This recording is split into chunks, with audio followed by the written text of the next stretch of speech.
Hey guys, so I'm here with the November 2018 higher paper 1. So let's get started. Question 1 says work out the value of 3 to the power 7 multiplied by 3 to the power minus 2 divided by 3 to the power 3. Now the first thing I'm going to have a look at is when my big number is being multiplied, what's going to happen to my indices? I'm going to add them together. So I've got 7 and I've got minus 2. I'm going to add them together. 7 subtract 2 is going to give me 5. So I'm going to be left with 3 to the power 5 divided by 3 to the power 3. Now, my second rule is that when my big number, in this case 3, is being divided, my indices are going to subtract. So 5 subtract 3 is going to give me 2, and I'm going to be left with 3 to the power 2. Now, the question doesn't say leave your answer as a power 3. The question says work out the value. So I need to work out the value of 3 squared. 3 squared is the same thing as saying 3 multiplied by 3, which simplifies to give me 9. So I need to write down my final answer, which is going to be 9. Okay. V squared is equal to U squared plus 2AS. If U is 12, A is minus 3, and S is 18, work out a value for V. So I've got my formula, V squared equals to U squared plus 2AS. I've been given the value for each of these letters. I need to substitute them into this equation to work out the value for V. So V squared equals to, they've told me that U is 12, so I'm going to say 12 squared, plus, they've told me that A is minus 3, so 2 multiplied by minus 3 multiplied by, they told me that S is 18, so I'm going to say multiplied by 18.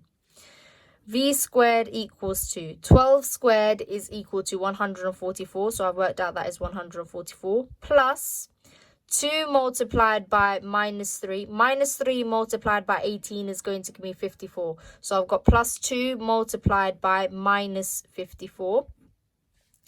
V squared is equal to 144 plus 2 multiplied by minus 54 is going to give me minus 108. Now I need to do 144 subtract 108, and I'm left with V squared is equal to 36.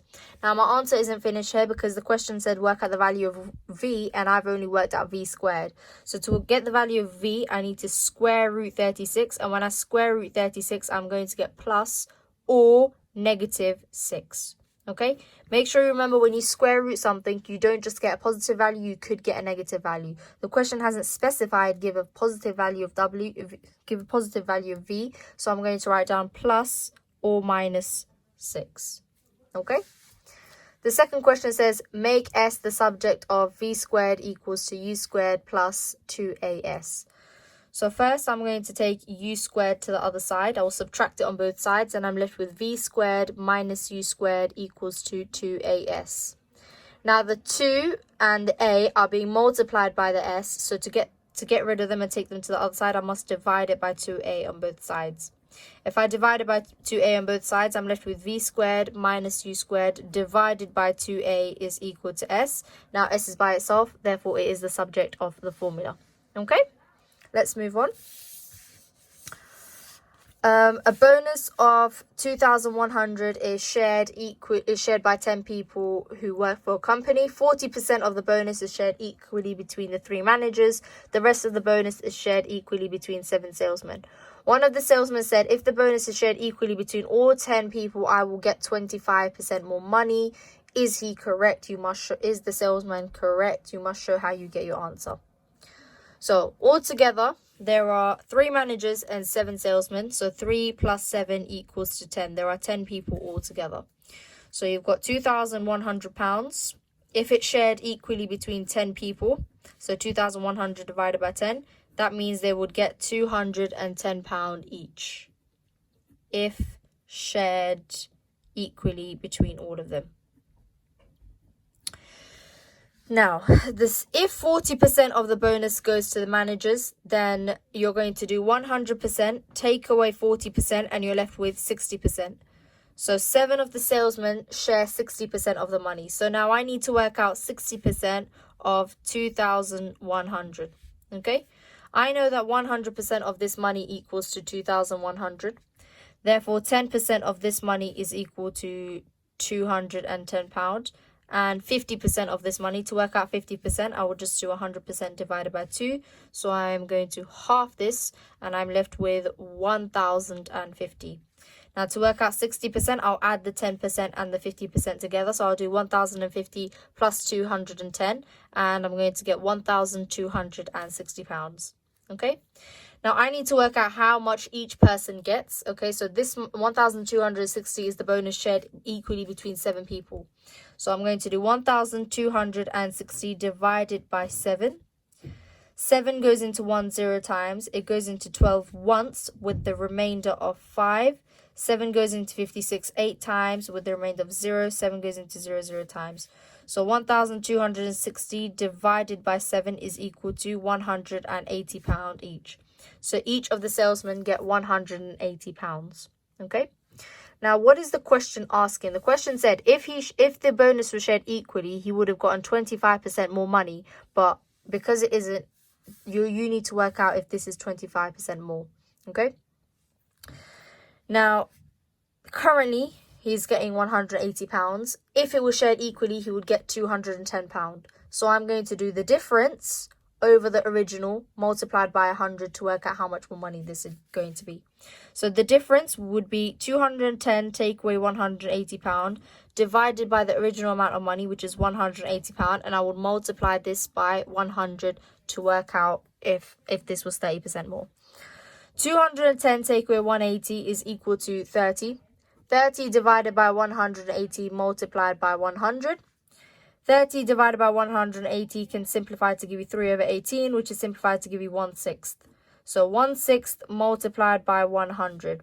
I can simplify this to give me 100 divided by 6, and I can work this out. 100 divided by 6. 6 goes into 10 once with the remainder of 4. 6 goes into 40. 6 times 5, 30. 6 times 6, 36 with the remainder of 4. So this is 16 point something. So this is 16.6 reoccurring. I worked that out using division. So this shows that if it was shared equally, he would only get 16% more. Okay, so no, as he would only get 16% more. There is other ways of proving this. So another way of proving this could be showing what is 30% of 180 to show what what is 25% of 180 to show what a 25% increase would be, and to show that 210 is too less and it's not much of a 25% increase. I've shown that the increase currently is only 16.6%, therefore it is not 25%, so he is incorrect. Okay? Okay, let's move on.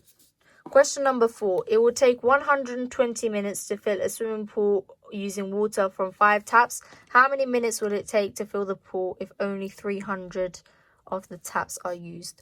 So it takes 120 minutes from 5 taps. So I'm going to work out how long it's going to take only using 1 tap. So I will do 120 multiplied by 5. 12 multiplied by 5 is 60, and then add the 0. This is going to take 600 minutes only using 1 tap. Okay, now I want to work out if 3 taps are used. So I've got 600 minutes. I'm going to divide it by 3, and I'm going to be left with 200. So if only 3 taps were used, it would take 200 minutes. State one assumption that you made working out your answer to part A. I assume that all the taps have they are releasing the same amount of water at the same time. So I didn't take into consideration that one tap might be bigger than one tap might be smaller. I just assumed that all the taps are the same and they all release the same amount of water at the same time. I assumed they all have the same flow of water.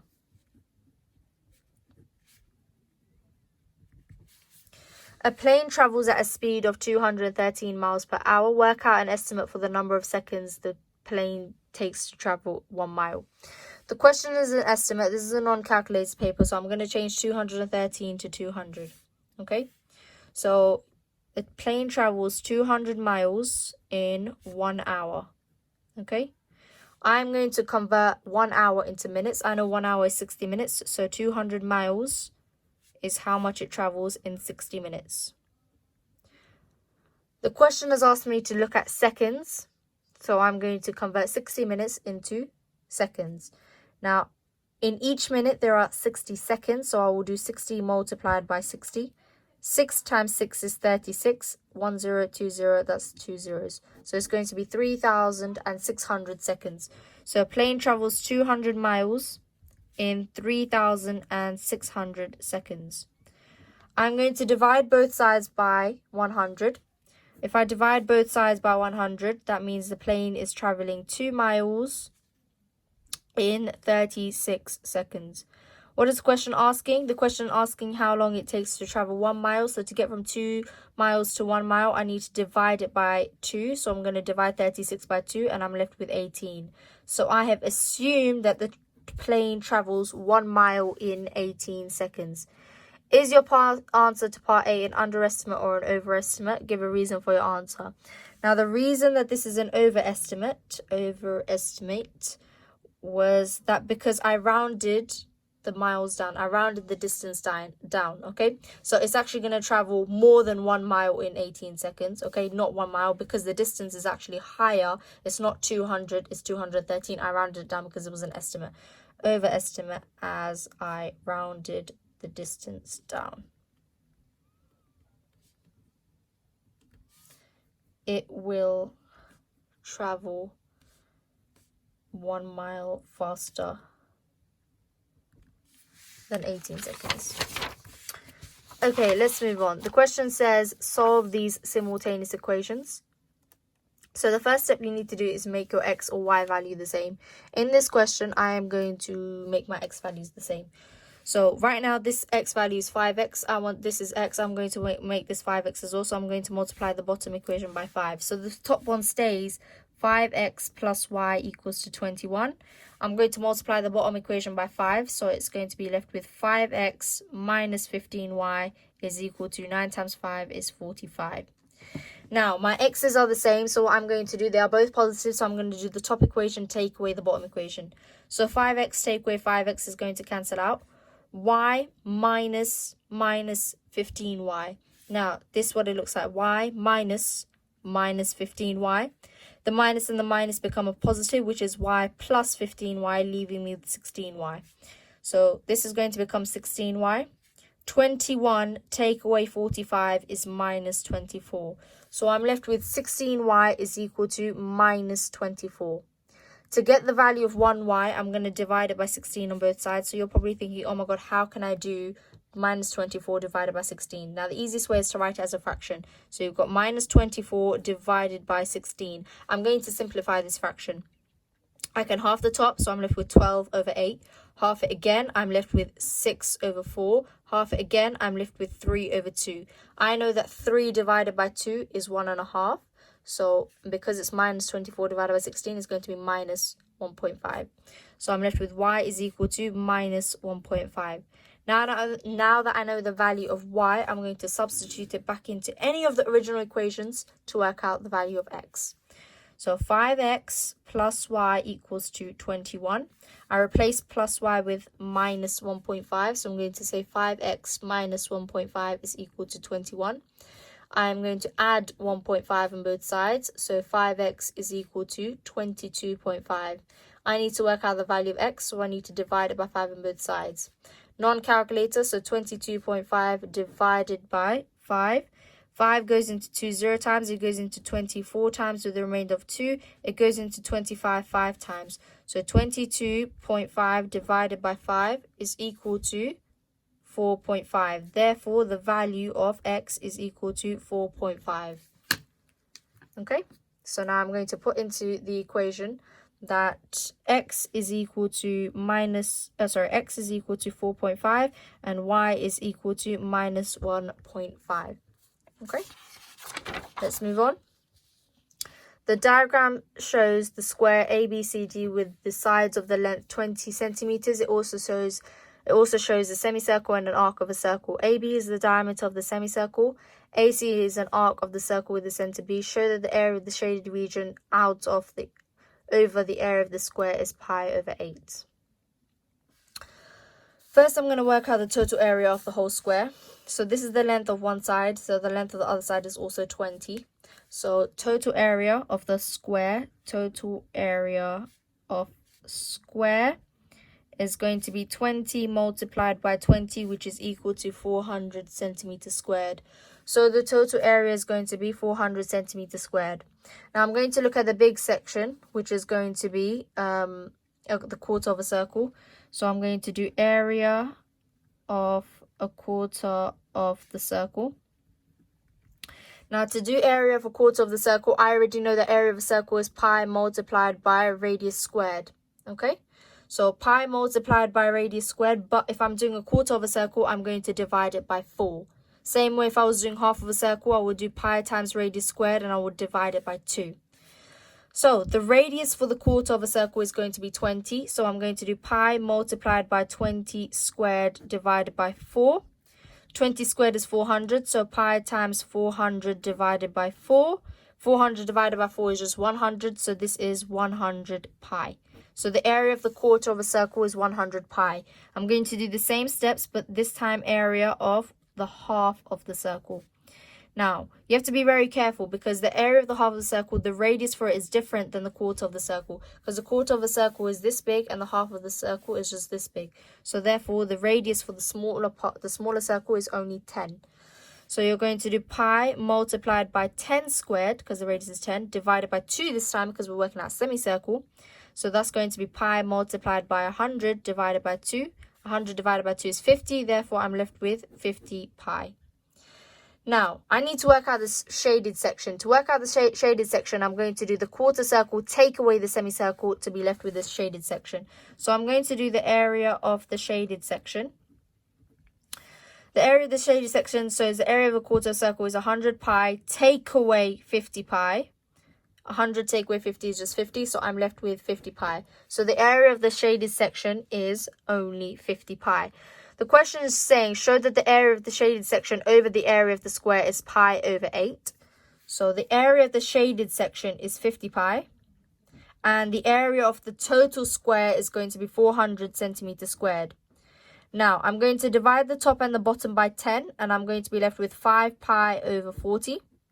Then I'm going to divide the top and the bottom by 5, and I'm going to be left with 1 pi, so you don't need to write the 1, pi over 8.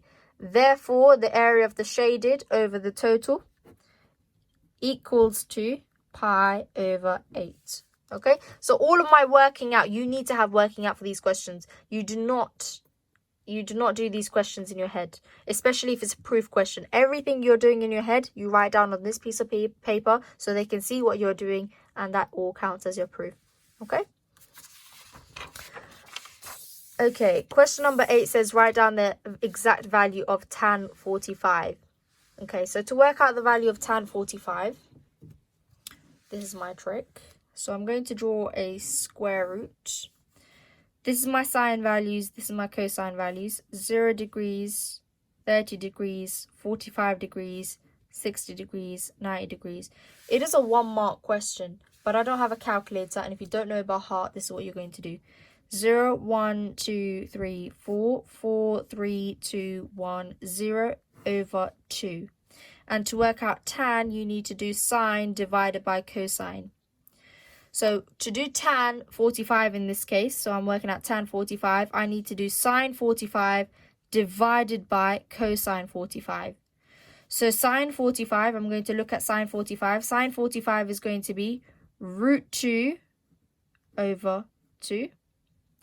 And cosine 45, I'm going to look, is also going to be root 2 over 2. Okay? So sine 45 is root 2 over 2. So is cosine 45. Now, because I'm doing sine 45 divided by cosine 45, so I'm going to do root 2 over 2 for the sine 45 divided by root 2 over 2 for the cosine 45. When you divide fractions, keep, change, flip. So root 2 over 2 multiplied by 2 over root 2. Okay? Now, when I multiply these out, I get 2 root 2 over 2 root 2. 2 root 2 divided by 2 root 2 is just 1. Therefore, tan 45 is just equal to 1. When something is divided by itself, 5 divided by 5 is 1. Therefore, 2 root 2 divided by 2 root 2 is just 1. Okay? Therefore, tan 45 is just going to be 1. That's your answer. Here is a right angle triangle. Cos 60 is equal to 0.5. Work out the value of x. I'm going to label this triangle for trigonometry. That's my hypotenuse. That's my opposite. That's my adjacent. I write down clearly so, ka, toa. I cross off my SCT, then I cross off what the question is giving me. The question is giving me the adjacent, so I cross off the A's. I need to work out the hypotenuse, so I cross off the H's. Ka is fully crossed off, so I'm going to work out ka. The formula for ka is cosine theta equals to adjacent divided by hypotenuse.